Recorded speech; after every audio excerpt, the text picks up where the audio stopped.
Hello everyone, मैं रमन कुमार रजक स्वागत करता हूं आप सभी का अपने यूट्यूब चैनल पर। दोस्तों, आज की चर्चा का विषय है पोस्टल मैनुअल वॉल्यूम 5 में जो डेफिनेशन का जो part postman, mail guard, MTS के एग्जाम में पूछा जाता है, इस संबंध में हम लोग चर्चा कर रहे हैं। और आज की जो क्लास है वो है क्लास नंबर 3। इससे पहले हम लोग 2 क्लासेस को कवर कर चुके हैं, यानी कि 15 नंबर तक की जो डेफिनेशन है उनको हम लोग कवर कर चुके हैं। तो आज करेंगे डेफिनेशन नंबर 16 से, जिसका नाम है अभिलेख कार्यालय या record office. Record office basically क्या है, तो आरएमएस, जिसे रेलवे मेल सर्विस के नाम से हम लोग जानते हैं, उसका एक स्टेशनरी ऑफिस होता है रिकॉर्ड ऑफिस, जहां पर कागज पत्र तैयार किए जाते हैं, यानी कि जो वर्क पेपर्स हैं वहां उस संबंध में काम किया जाता है, उनको तैयार किया जाता है, उनकी जांच की जाती है और उनका रिकॉर्ड है वो रखा जाता है। तथा जो इन अनुभागों के प्रयोग के लिए आवश्यक जो फॉर्म है, यानी कि इन जो सेक्शंस के लिए जो फॉर्म है, आवश्यक जो फॉर्म है या बैग्स है या स्टेशनरी जो भी रिक्वायर्ड है, वो प्रदान करने का काम कौन करता है, वो भी रिकॉर्ड ऑफिस करती है। और रिकॉर्ड ऑफिस के जो इंचार्ज ऑफिसर होते हैं वो रिकॉर्ड ऑफिसर होते हैं, यानी कि अभिलेख अधिकारी होते हैं। तो प्रश्न ये पूछा जाता है कि रिकॉर्ड ऑफिस आरएमएस की कौन सी ब्रांच है, तो आरएमएस की ये एक स्टेशनरी ब्रांच है, ये एक स्थिर कार्यालय है। दूसरा प्रश्न ये पूछा जाता है कि रिकॉर्ड ऑफिस के इंचार्ज ऑफिसर को क्या कहते हैं, तो रिकॉर्ड ऑफिस के इंचार्ज ऑफिसर को रिकॉर्ड ऑफिसर कहा जाता है, अभिलेख अधिकारी कहा जाता है। तो इन दोनों प्रश्नों को आप लोग ध्यान रखेंगे। उसके बाद में definition number 17 head record office के बारे में, प्रधान अभिलेख कार्यालय के बारे में। तो ये जो ऑफिस है वो भी आरएमएस की एक स्टेशनरी ऑफिस होती है, आरएमएस की एक स्टेशनरी ऑफिस होती है। और ये कहां पर स्थित होती है, तो जो रेल डाक व्यवस्था के जो मंडल कार्यालय के जो मुख्यालय में स्थित स्थिर कार्यालय है, यानी कि ये कहां पर स्थित होती है, तो जो आरएमएस के जो डिविजन्स हैं, आरएमएस के जो डिविजन्स हैं उसके जो हेडक्वार्टर्स हैं, उसके जो हेडक्वार्टर्स हैं वहां पर ये स्थित होती है। और यहां पर जो रिकॉर्ड ऑफिस के जो सामान्य कार्यों के अतिरिक्त, रिकॉर्ड ऑफिस के सामान्य कार्यों के अतिरिक्त सारे मंडल के वेतन बिल, फुटकर बिलों और उनसे संबंधित लेखों को तैयार किया जाता है। यानी कि यहां पर क्या क्या होता है, यहां पर एक काम होगा सैलरी का, कंटिजेंट बिल्स का काम यहां पर होगा। इंटायर जो डिवीजन है, पूरा जो भी डिवीजन है वहां के जो बिल्स हैं, वेतन के जो बिल्स हैं, सैलराइड के, फुटकर के जो बिल हैं, फुटकर के बिलों को इंग्लिश में क्या कहा जाता है, कंटिजेंट बिल्स कहा जाता है, वो भी वहां पर तैयार किए जाते हैं। प्रधान अभिलेख कार्यालय के प्रभारी कौन होते हैं, इंचार्ज ऑफिसर कौन होते हैं, यानी कि हेड रिकॉर्ड ऑफिस के इंचार्ज ऑफिसर कौन होते हैं, तो हेड रिकॉर्ड ऑफिसर ही होते हैं, जिसे शॉर्ट में एचआरओ बोला जाता है। यहां से जो प्रश्न बनते हैं वो ये पूछा जाता है कि जो हेड रिकॉर्ड ऑफिस है वो आरएमएस की कैसी ब्रांच है, तो ये एक स्थिर ब्रांच है, स्टेशनरी ब्रांच है। दूसरा प्रश्न ये पूछा जाता है कि हेड रिकॉर्ड ऑफिस के इंचार्ज ऑफिसर को क्या कहते हैं, तो हेड रिकॉर्ड ऑफिसर बोला जाता है। दोनों ही प्रश्नों को आप लोग ध्यान रखेंगे। डेफिनेशन नंबर 18 सब रिकॉर्ड ऑफिस के बारे में है। सब रिकॉर्ड ऑफिस या एसआरओ के बारे में है। एसआरओ ये भी क्या है, तो ये भी एक आरएमएस की एक स्टेशनरी ब्रांच है। और ये कहां पर स्थित होती है, ये कहां पर स्थित होती है, यह उसी स्थान पर स्थित होता है जहां पर डाक कार्यालय होता है। यानी कि ये कहां पर स्थित होती है, ये वहीं पर स्थित होती है जहां पर आरएमएस का क्या होता है, मेल ऑफिस होता है, डाक कार्यालय होता है वहां पर। और जहां डाक कार्यालय व उप अभिलेख कार्यालय के साथ संबंध अनुभागों के कार्यपत्र तैयार किए जाते हैं, उनकी जांच की जाती है और रिकॉर्ड रखा जाता है। और जो डाक कार्यालय और अनुभागों के प्रयोग के लिए प्रयोग किए गए आवश्यक फॉर्म, थैले और लेखन सामग्री देता है। बेसिकली इसमें क्या होता है कि जो मेल ऑफिसेज हैं और उनके जो भी सेक्शंस हैं, मेल ऑफिसेज हैं और उनके जो भी सेक्शंस हैं, अनुभाग है, उनके लिए जो रिकॉर्ड का काम है, कागज कार्यपत्र तैयार करने का जो काम है, वर्क पेपर जो तैयार करने का काम है, वो भी एसआरओ का है। उसके अलावा उनकी जांच का और उनके रिकॉर्ड को रखने का काम भी किनका, इन्हीं का ही है। और इन ऑफिसर्स को अगर कोई फॉर्म चाहिए, बैग्स चाहिए या स्टेशनरी चाहिए तो वो भी प्रोवाइड करने का जो काम है, सप्लाई करने का काम है, वो किनका है, एसआरओ का होता है।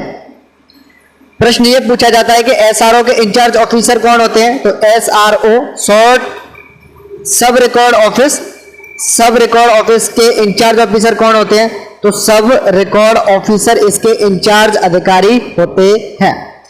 और एक सब रिकॉर्ड ऑफिसर में आल्सो वर्क एज ए सब रिकॉर्ड ऑफिसर, यानी कि जो उप अभिलेख अधिकारी है वो किन किन रूपों में और काम कर सकता है, वो हेड सॉर्टिंग असिस्टेंट के रूप में कार्य कर सकता है, प्रधान छटाई सहायक के रूप में काम कर सकता है। इसके अलावा वो सब सॉर्टिंग असिस्टेंट के रूप में भी काम कर सकता है और इसके अलावा वो मेल एजेंट के रूप में भी काम कर सकता है। कौन, एक उप अभिलेख अधिकारी, एक उप अभिलेख अधिकारी, एक सब रिकॉर्ड ऑफिसर, एक हेड सॉर्टिंग असिस्टेंट के रूप में काम कर सकता है, सब सॉर्टिंग असिस्टेंट के रूप में काम कर सकता है, मेल एजेंट के रूप में भी काम कर सकता है। नेक्स्ट डेफिनेशन थैला कार्यालय से संबंधित है 18A, जिसे बैग ऑफिस के नाम से जानते हैं। बैग ऑफिस में सिंपली क्या होता है कि जो बैग्स जो होते हैं उनका जो अनावश्यक जो मूवमेंट है इधर से उधर जाने के लिए, उसको रोकने के लिए, उससे बचने के लिए एक नई प्रणाली प्रारंभ की गई, जिसे क्या बोलते हैं, थैला कार्यालय बोलते हैं। और सिंपली जो डाकघर है या जो आरएमएस हैं, डाकघर या आरएमएस कार्यालयों को थैला कार्यालयों में वर्गीकृत किया गया है, जो कि निम्न प्रकार से है। बेसिकली जो पोस्ट ऑफिसेज हैं या जो आरएमएस हैं उनको बैग ऑफिसेज में अलग अलग रूप से कैटेगराइज किया गया है और उनका जो वर्गीकरण है वो 3 तरीके से किया गया है। पहला है यूनिट बैग ऑफिस, उसके बाद में है डिस्ट्रिक्ट बैग ऑफिस, तीसरा है सर्किल बैग ऑफिस। और इनसे भी सुपीरियर कौन है, इनसे भी सुपीरियर है केंद्रीय थैला कार्यालय, जिसे हम लोग सेंट्रल बैग ऑफिस के नाम से भी जानते हैं। तो 4 कैटेगरीज हैं, 4 कैटेगरीज के अलग अलग काम है। सबसे पहले जानेंगे यूनिट बैग ऑफिस के बारे में। यूनिट थैला कार्यालय, यूनिट बैग ऑफिस, जिसे शॉर्ट में यूबीओ के नाम से जाना जाता है। यूबीओ के रूप में शाखा डाकघर तथा अतिरिक्त विभागीय डाकघरों को छोड़ करके सभी डाकघर यूनिट बैग ऑफिस के रूप में काम करते हैं। यानी कि ब्रांच ऑफिसेस को छोड़ दें, अतिरिक्त विभागीय जो डाकघर है उनको छोड़ दें, इनके अलावा सभी ऑफिसेस को यूनिट बैग ऑफिस के रूप में जाना जाता है। इसके अलावा इस कार्यालय को साल में न्यूनतम या अधिकतम थैला शेष का इंतजाम संबंधित डाक अधीक्षक संभवतः 1 जुलाई को करेंगे। सिंपली ये है कि इस ऑफिस का जो मिनिमम और जो मैक्सिमम बैग बैलेंस है वो साल में एक बार superintendent of the post offices not RMS, superintendent of the post offices को लगभग हर साल की 1 जुलाई को मिनिमम कितने हैं, मैक्सिमम कितने हैं, वो सारी जो डिटेल्स हैं वो सेंड करनी होती है। और प्रत्येक बैग ऑफिस को एक डे बैग बुक दैनिक थैला पुस्तक मेंटेन करनी होती है।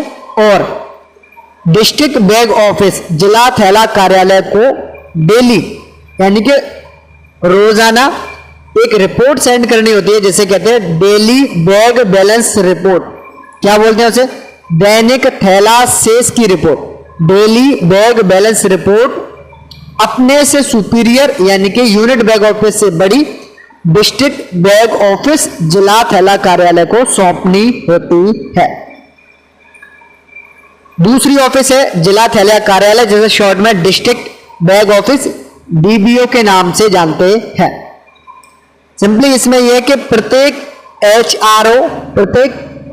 एचआरओ या एसआरओ आरएमएस में उनको डिस्ट्रिक्ट बैग ऑफिस के रूप में चुना गया है। यानी कि जो एचआरओ है हेड रिकॉर्ड ऑफिसेज हैं, प्रधान अभिलेख कार्यालय है, या एसआरओ है सब रिकॉर्ड ऑफिसेज हैं, उप अभिलेख कार्यालय है, इनको डिस्ट्रिक्ट बैग ऑफिस डीबीओ के रूप में काम करते हैं, उनको चिन्हित किया गया है। यह कार्यालय अपने से संबंधित छटाई कार्यालयों तथा पालन कार्यालयों के साथ साथ उनसे संबंधित यूनिट बैग कार्यालयों के संबंध में भी थैलों की प्राप्ति एवं प्रेषण का लेखा जोखा वर्गवार सभी थैलों का रखेगा। बेसिकली क्या होता है, जो एचआरओ या एसआरओ हैं जिनको डीबीओ के रूप में चिन्हित किया गया है, नामित किया गया है, वो सभी ऑफिसेस सभी प्रकार के बैग्स को कैटेगरी वाइज उनका एक रिकॉर्ड रखते हैं, कितने बैग्स रिसीव हुए, कितने बैग्स डिस्पैच हुए, कितने बैगों को उन्होंने लिया है, कितने बैगों को उन्होंने डिस्पैच किया है। रिसीव और डिस्पैच का जो रिकॉर्ड है सभी उनके अंडर में आने वाली सॉर्टिंग ऑफिसेस, पीएमओज और यूबीओ से ये रिपोर्ट है वो मेंटेन करते हैं कि कितने बैग्स आए, कितने बैग गए। कुछ अपवाद के मामलों में प्रधान डाकघर भी डीबीओ के रूप में काम करते हैं। यानी कि एक्सेप्शन केसेस में नॉर्मल केसेस के अलावा एक्सेप्शन केसेस में जो हेड पोस्ट ऑफिस हैं, प्रधान डाकघर हैं, उन्हें भी डीबीओ के रूप में चुना गया है, वो भी डीबीओ के रूप में काम करते हैं। तीसरा है सर्किल थैला कार्यालय, जो शॉर्ट में सीबीओ सर्किल बैग ऑफिस के रूप में जानते हैं, सीबीओ के बारे में जानते हैं। तो जो डाक सर्किल के जो मुख्यालय में स्थित डाक वस्तु भंडार सर्किल थैला कार्यालय के रूप में काम करता है। यानी कि जो पोस्टल स्टोर डिपोट है, पोस्टल स्टोर डिपोट यानी कि डाक वस्तु भंडार, जो कि कहां पर स्थित होता है, हर एक सर्किल का जो हेडक्वार्टर है वहां पर होता है, और उन्हीं को सर्किल बैग ऑफिस के रूप में जाना जाता है। इनका काम क्या है? इनका काम है, यह कार्यालय जिला थैला कार्यालय, district bag office and unit bag office का निरीक्षण करते हैं, थैला शेषों का सत्यापन करते हैं कि जितने भी डीबीओज और यूबीओ है, district bag office, unit bag office हैं, उनका इंस्पेक्शन करने का काम है, उनका जो बैग का जो बैलेंस है उसको वेरिफिकेशन करने का भी काम है, और यह कार्यालय थैलों को उपलब्ध कराने, वितरित करने तथा मरम्मत एवं नीलाम करने के लिए उत्तरदायी है। यानी कि इस ऑफिस में बैगों का प्रोक्योरमेंट भी किया जाता है, डिस्ट्रीब्यूशन भी किया जाएगा, रिपेयरिंग भी किया जाएगा, नीलामी यानी कि ऑक्शंस भी किए जाते हैं। नेक्स्ट ऑफिस है केंद्रीय थैला कार्यालय, यानी कि सेंट्रल बैग ऑफिस। जो डाक निदेशालय है, पोस्टल डायरेक्टरेट है, उसका एक सेक्शन है डी, वो केंद्रीय थैला कार्यालय के रूप में काम करता है, यानी कि उसे सेंट्रल बैग ऑफिस के रूप में चिन्हित किया गया है। और इस ऑफिस में बैग्सों से, जो बैग्स हैं उनसे सीधा ना तो वो डील करते हैं और ना ही किसी प्रकार का वो प्रोक्योरमेंट करते हैं, ना तो वो उनसे थैलों को उपलब्ध करवाने का जो काम है या उनको डिस्ट्रीब्यूशन करने का जो काम है, वो कुछ भी नहीं करते हैं। यानी कि ये ऑफिस से जो बैगों से, जो थैलों से जो सीधा व्यवहार है वो नहीं करते हैं, लेकिन थैलों को उपलब्ध कराने, वितरित करने वाले पत्राचार से सीधा संबंध रखते हैं। डायरेक्ट ये प्रोवाइड नहीं करवाते, डायरेक्ट ये वितरित नहीं करते, लेकिन जो इस संबंध में जो करस्पॉन्डेंस है, जो पत्राचार है, सिर्फ और सिर्फ उसी से डील करते हैं। नोट लगा के ध्यान रखने वाली बात यह है कि जहां भी रिकॉर्ड ऑफिस है या रिकॉर्ड ऑफिसर, जहां भी हम लोगों ने शब्दों का इस्तेमाल किया है, जहां पर भी हमने रिकॉर्ड ऑफिस या रिकॉर्ड ऑफिसर शब्दों का यूज किया है, उनका मतलब हेड रिकॉर्ड ऑफिस, सब रिकॉर्ड ऑफिस से है, और साथ के साथ रिकॉर्ड ऑफिसर का मतलब हेड रिकॉर्ड ऑफिसर और सब रिकॉर्ड ऑफिसर से संबंधित है, जब तक के अलग अलग इसको बताया नहीं जाता है तब तक। नेक्स्ट जो डेफिनेशन है, डेफिनेशन नंबर 19 छटाई सहायक के बारे में, सॉर्टिंग असिस्टेंट के बारे में। सॉर्टिंग असिस्टेंट कौन होता है? तो पर्यवेक्षण अधिकारियों, डाक रक्षकों और चौथी श्रेणी के कर्मचारियों को छोड़ करके आरएमएस के सभी अधिकारियों के लिए छटाई सहायक शब्द का प्रयोग किया जाता है। यानी कि जो लोग आरएमएस में काम करते हैं उनके जो सुपरवाइजिंग ऑफिसर्स जो होते हैं, सुपरवाइजिंग जो ऑफिसर्स होते हैं, पर्यवेक्षण अधिकारी जो होते हैं, जो सुपरवाइजिंग यानी कि जो सिर्फ और सिर्फ मॉनिटर का काम करते हैं, किस तरीके से काम किया जा रहा है इसको देखभाल करते हैं, सुपरवाइजिंग ऑफिसर का काम करते हैं, उनको छोड़ करके, मेल गार्ड्स को छोड़ करके, फोर्थ क्लास के जो एम्प्लॉइज हैं उनको छोड़ करके सभी जितने भी लोग हैं उनके लिए सॉर्टिंग असिस्टेंट शब्द का इस्तेमाल किया जा सकता है आरएमएस में। नेक्स्ट डेफिनेशन है सहकारी छटाई सहायक की। सब्सिडरी सॉर्टिंग असिस्टेंट के बारे में, किसी छटाई अनुभाग में, किसी छटाई अनुभाग में जहां काम अधिक हो, किसी सेट की सहायता के लिए उसकी गश्त के एक हिस्से में कार्य करता है, उसे सहकारी छटाई सहायक कहते हैं। यानी कि ऐसा कोई व्यक्ति जहां पर सॉर्टिंग सेक्शन जो है वहां पर काम अगर ज्यादा है, उनकी हेल्प करने के लिए जो भी लोग कार्य करते हैं उन्हें सब्सिडरी सॉर्टिंग असिस्टेंट या सहकारी छटाई सहायक के रूप में या नाम से जाना जाता है। नेक्स्ट डेफिनेशन है डेफिनेशन नंबर 21A अनुभाग का सेट, यानी कि सेट ऑफ सेक्शन के बारे में हम लोग जानेंगे। आरएमएस के जो छटाई सहायक होते हैं किसी अनुभाग की पूरी गश्त में दोनों तरफ एक साथ कार्य करते हैं, उन्हें उस अनुभाग का सेट कहते हैं। यानी कि जो आरएमएस के जो सॉर्टिंग असिस्टेंट्स हैं जो कि टुगेदर एक साथ में मिलकर के वर्क टुगेदर करते हैं throughout the beat of the same section in the both direction, उनको कहा जाता है सेट ऑफ दैट पर्टिकुलर।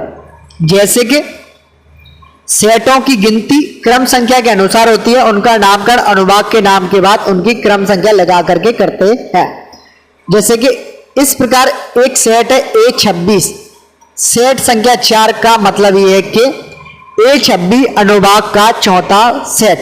यानी कि अगर कहीं पर इस तरीके से लिखा हुआ है A26 सेट संख्या 4, इसका मतलब है कि A26 नाम का सेक्शन है, उसका कौन सा सेट है? Set number 4।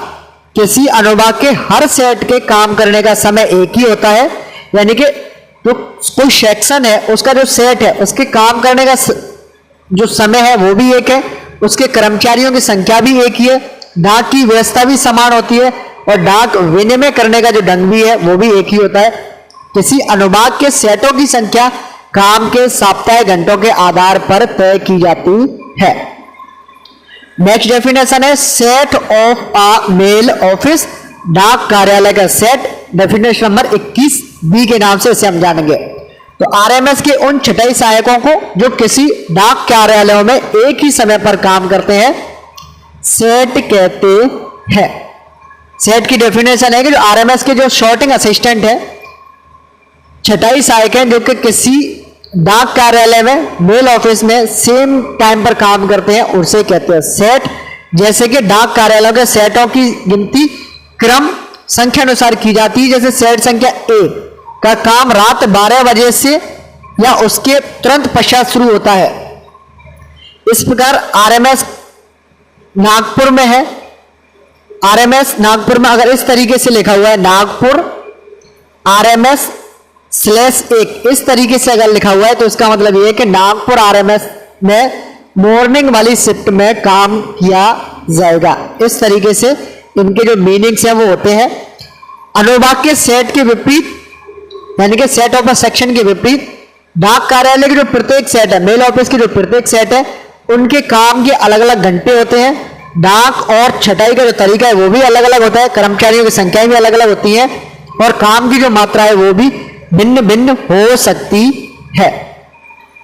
किसी डाक कार्यालय में एक रात को छोड़कर हर दूसरी रात को काम करने वाले उन सेटों के संबंध में जिनके कर्मचारियों की संख्या तथा डाक और छटाई का तरीका एक ही हो, सामान्य क्रम संख्या के साथ बैच क और बैच खा शब्दों का प्रयोग किया जाता है। जैसे नागपुर आरएमएस सेट संख्या 3, बैच ए और बैच बी, इस तरीके से, यानी कि बैच ए और बी है वो बैच बारी बारी से हर दूसरी रात में काम करेंगे, इस तरीके से ये काम करते हैं। नेक्स्ट डेफिनेशन है ट्रिप की, यानी कि फेरा की। ट्रिप से मतलब होता है कि काम पर यात्रा करने वाले किसी अनुभाग के एक शहर द्वारा अपनी गश्त के एक सिरे से दूसरे सिरे तक जाने की यात्रा को कहते हैं ट्रिप। यानी कि एक व्यक्ति इस जगह से शुरू हुआ, काम करके आया, बी जगह पर पहुंचना है। एक काम पर यात्रा करने वाले किसी अनुभाग के एक शहर द्वारा अपनी गश्त के एक सिरे से दूसरे सिरे तक जाने वाली यात्रा को, एक सिरे से दूसरी जगह तक जाने वाली यात्रा को क्या कहते हैं? ट्रिप कहते हैं, फेरा कहा जाता है। और सेट के मुख्यालय से अन्य स्थान पर जाने के फेरे को क्या कहते हैं? यानी कि जो सेट है यानी कि एक ट्रिप कहां से शुरुआत हो रही है? हेडक्वार्टर से शुरू होती है। The trip from the headquarters of the set towards it's out station is called the out trip. यानी कि हेडक्वार्टर से अगर दूर की तरफ जाना है, बाहर की तरफ जाना है, तो उसे कहते हैं आउट ट्रिप, यानी कि जावक फेरा कहते हैं। और एक ट्रिप जो कि हेडक्वार्टर की तरफ जाती है, एक ट्रिप जो कि हेडक्वार्टर की तरफ जाती है उसे कहते हैं, इंग्लिश में कहते हैं इन ट्रिप, और हिंदी में कहते हैं क्या? आवक ट्रिप या आवक फेरा के नाम से जानते हैं। नेक्स्ट डेफिनेशन है डेफिनेशन नंबर 23, स्टेशन और छटाई वस्तुएं। स्टेशन एंड सॉर्टिंग वैक्स के बारे में जानेंगे। स्टेशन वस्तुएं कौन सी वस्तुएं होती हैं? स्टेशन वस्तुएं वे वस्तुएं होती हैं जिनका वितरण उस डाकघर से किया जाना हो जहां पर वे भेजी जाती है। यानी कि स्टेशन आर्टिकल वे आर्टिकल्स होते हैं जो कि उस ऑफिस से बटेंगे जहां पर ये भेजे जा रहे हैं। लेकिन पत्र डाक की अदत्त शुल्क अथवा अपर्याप्त रूप से दत्त शुल्क वस्तुओं को जो उप डाकघरों तथा अथवा शाखा डाकघरों से वितरित की जानी हो, जब प्रधान डाकघर अथवा उप डाकघर में भेजा जाता है तब उसे प्रधान डाकघर या उप डाकघर की जैसी भी स्थिति हो स्टेशन वस्तुओं के रूप में लिया जाता है। बेसिकली कहने का मतलब यह है कि अगर कोई आर्टिकल अनपेड है, जिसका भुगतान ही नहीं किया गया है, या इनसफिशिएंटली पेड आर्टिकल्स है और उनकी डिलीवरी या तो उप डाकघर के लिए हो या ब्रांच ऑफिस के लिए हो, वहां से की जानी हो और उसे कहां पर भेजा जा रहा है? प्रधान डाकघर या उप डाकघर में भेजा जाता है, तब उसे क्या कहते हैं? प्रधान डाकघर या उप डाकघर की जैसी भी स्थिति हो स्टेशन वस्तुओं के रूप में जाना जाता है। छटाई वस्तुएं किसे कहते हैं? शॉर्टिंग आर्टिकल्स किसे कहते हैं? वे वस्तुएं जिनकी छटाई उस डाकघर अथवा डाक कार्यालय द्वारा की जानी होती है जहां वे भेजी जाती है और जहां से उन्हें अंतिम गंतव्य स्थानों के कार्यालयों में अथवा अन्य छटाई कार्यालयों में भेज दिया जाता है। सॉर्टिंग आर्टिकल वो आर्टिकल्स हैं जिन्हें कहां पर सॉर्ट किया जाएगा? उस ऑफिस में या उस मेल ऑफिस में सॉर्ट किया जाएगा जहां के लिए भेजी है, या जो ऑफिस में इसको सॉर्ट किया जा रहा है वहां से जो डाक जाएगी, ये जो ऑफिस है वो इसके लिए लास्ट होनी चाहिए। ऐसे आर्टिकल्स को कहते हैं शॉर्टिंग आर्टिकल्स। नेक्स्ट डेफिनेशन है लेवल्ड बंडल के बारे में। लेबल लगे बंडल से संबंधित जो डेफिनेशन है उसमें यह है कि पत्र डाक से मतलब है कि लेटर मेल की ऐसे कोई भी आर्टिकल जो कि अनरजिस्टर्ड वस्तुओं के उस समूह को जिसमें पत्ते वाला भाग ऊपर रखा हो, जिसे जांच पर्ची लगाकर अच्छी तरह बांधा गया हो, लेबल लगा बंडल कहते हैं। यानी कि अनरजिस्टर्ड आर्टिकल्स लेटर मेल के जिनके जो एड्रेस है वो ऊपर की तरफ रख करके अगर उनको क्रम से रखा गया है और जो जांच की जो पर्ची है, चेक स्लिप है, चेक स्लिप जो भी होती है जांच पर्ची, चेक स्लिप को लगा दिया गया है और उसको बांध दिया गया है, तो उसे कहते हैं लेवल्ड बंडल या लेबल लगा बंडल कहते हैं। छटाई में इसे एक ही वस्तु समझा जाता है और इसे उस कार्यालय या अनुभाग द्वारा खोला जाता है जिसका पता इस पर लिखा होता है। यानी कि लेवल पर जो भी एड्रेस हम लोग लिखते हैं, यानी कि मान के चलते हैं कि ए नाम के ऑफिस के लिए 10 वस्तुएं शॉर्ट की गई और उनको एक साथ एक जगह पर लगा करके चेक स्लिप लगा करके नाम लिख करके लेवल पर उनको बांध करके एक जगह भेजा जाएगा, तो इसे बीच में खोलने की जरूरत नहीं होती है क्योंकि इस पर हम लोग ऑलरेडी लेवल पर लिख देते हैं कि ये डाक कहां पर जानी है और ये वही उसी ऑफिस में या उसी सेक्शन के द्वारा खोली जाती है। लेवल बंडल दो प्रकार के हो सकते हैं, स्टेशन बंडल और छटाई बंडल, यानी कि स्टेशन बंडल और शॉर्टिंग बंडल दो प्रकार के लेवल लगे बंडल या लेवल बंडल हो सकते हैं। पहला है स्टेशन बंडल। स्टेशन बंडल में वो सभी अनरजिस्टर्ड स्टेशन आर्टिकल्स आते हैं, वस्तुएं होती है, और वह या तो दत्त शुल्क बंडल हो सकता है जिसमें केवल दत्त शुल्क वस्तुएं होती हैं, या अदत्त शुल्क बंडल हो सकता है जिसमें केवल अदत्त शुल्क बंडल हो सकता है, जिसमें केवल अदत्त शुल्क वस्तुएं होती है। कहने का मतलब यह है कि एक स्टेशन बंडल में स्टेशन के जितने भी अनरजिस्टर्ड आर्टिकल्स हैं वो हो सकते हैं। उनको दो तरीके से हम लोग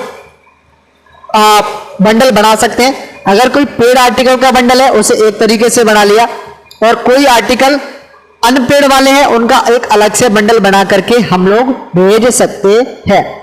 और जो स्टेशन बंडल है उनको सामान्यतः जो तैयार किया जाता है वो किस तरीके से किया जाता है। स्टेशन बंडल को प्रिपेयर करने का ऑर्डिनरी तरीके से सिंपली ये है कि जब दत्त शुल्क आर्टिकल हो या अदत्त शुल्क आर्टिकल हो, यानी कि या पेड आर्टिकल्स हो या अनपेड आर्टिकल्स हो, अगर उनकी संख्या 14 से ज्यादा है, 14 से ज्यादा का मतलब हो गया लगभग कितनी 15, या तो आपसे क्वेश्चन में पूछेगा 14 से अधिक, 14 से अधिक का मतलब 15 होगा, 14 नहीं होगा, या पूछे वो कम से कम 15, इसका भी मतलब सेम ही है। अगर कहीं पे लिखा हुआ है कम से कम 15 या फिर लिखा हुआ है 14 से अधिक, दोनों का मतलब एक ही है 15। यानी कि अगर अनपेड आर्टिकल या पेड आर्टिकल स्टेशन बंडल वाले अनरजिस्टर्ड आर्टिकल जिनकी संख्या 14 से ज्यादा या कम से कम 15 हो तभी स्टेशन बंडल को तैयार किया जाता है। नेक्स्ट छटाई बंडल के बारे में, शॉर्टिंग बंडल के बारे में। शॉर्टिंग बंडल में दोनों तरीके के यानी कि पेड और अनपेड आर्टिकल्स हो सकते हैं।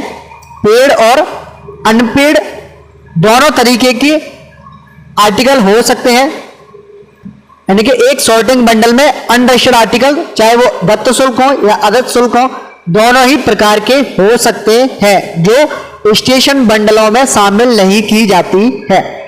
छटाई बंडल दो प्रकार के हो सकते हैं, कौन कौन से? तुरंत बंडल और आस्थगित बंडल। यानी कि स्टेशन जो शॉर्टिंग बंडल है उनको फिर से दो कैटेगरी में डिवाइड किया गया है, और वो है पहला है एक्सप्रेस बंडल, एक्सप्रेस बंडल, और दूसरा है डिफर्ड बंडल, डिफर्ड बंडल। दो तरीके से इनको कैटेगराइज किया गया है। दोनों की क्या क्या है, अलग अलग इनके मीनिंग है। तुरंत बंडल या एक्सप्रेस बंडल में वो वस्तुएं होती हैं जिनकी छटाई डाक कार्यालय या डाकघर में प्राप्त होते ही तुरंत की जानी होती है, और जो डिफर्ड बंडल है या आस्थगित बंडल है उनमें वे वस्तुएं होती हैं जिन्हें बाद में भी निपटाया जा सकता है। यानी कि जब किसी राज्य या देश के किसी सुनिर्धारित भाग या किसी अन्य देश के लिए छटाई बंडल तैयार किया जाता है तो उसे क्षेत्रीय बंडल कहा जाता है। यानी कि टेरिटोरियल बंडल की बात कर रहे हैं। टेरिटोरियल बंडल, क्षेत्रीय बंडल किसे कहते हैं? जब किसी राज्य या देश के किसी सुनिर्धारित भाग या किसी अन्य देश के लिए छटाई बंडल तैयार किया जाएगा, शॉर्टिंग बंडल तैयार किया जाएगा तो उसे टेरिटोरियल बंडल के नाम से जानते हैं। और क्षेत्रीय बंडल तब तैयार किए जाएंगे, टेरिटोरियल बंडल्स तब तैयार किए जाएंगे जब ऐसे आर्टिकल्स की संख्या 25 हो या उससे अधिक हो।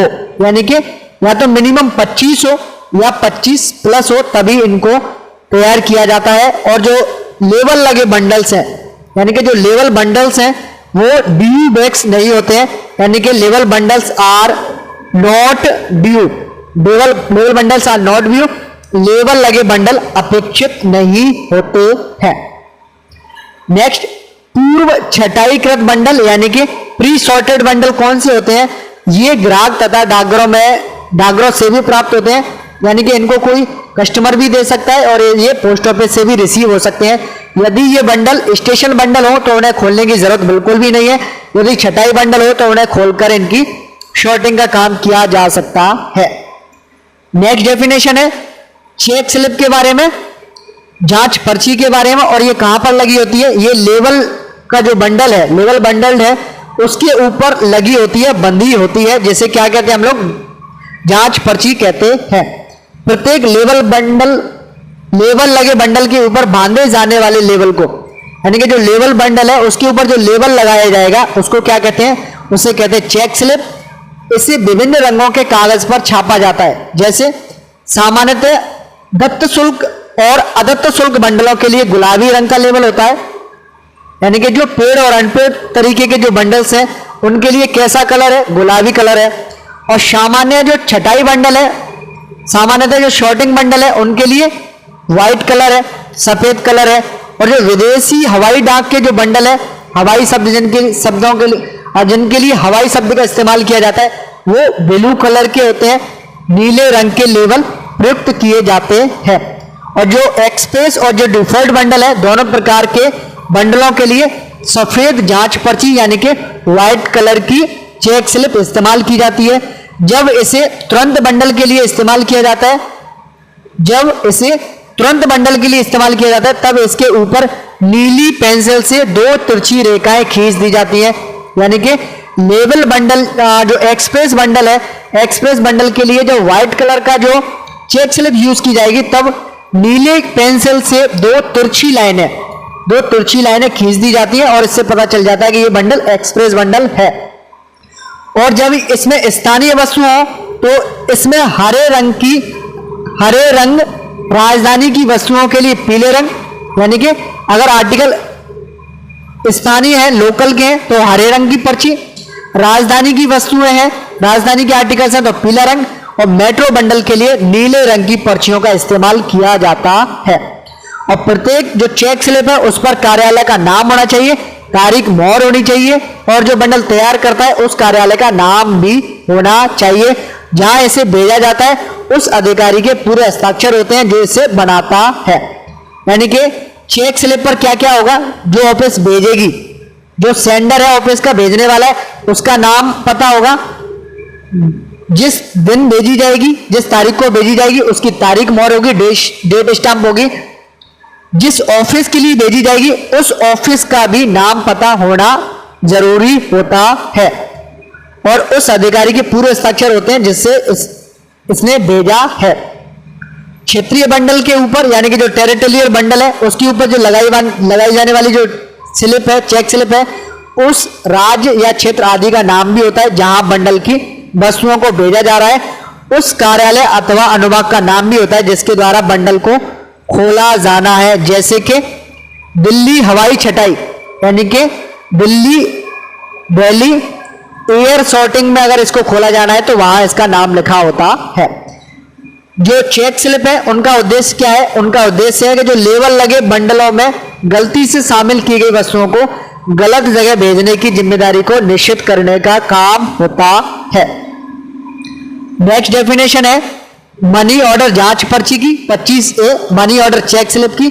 सिंपली जो चेक स्लिप है, चेक स्लिप MO70 है।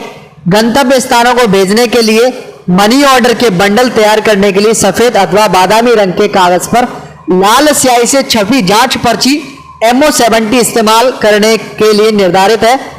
यानी कि जो MO के लिए जो चेक स्लिप जाती है मनी ऑर्डर्स के लिए उसे कहते हैं हम MO70।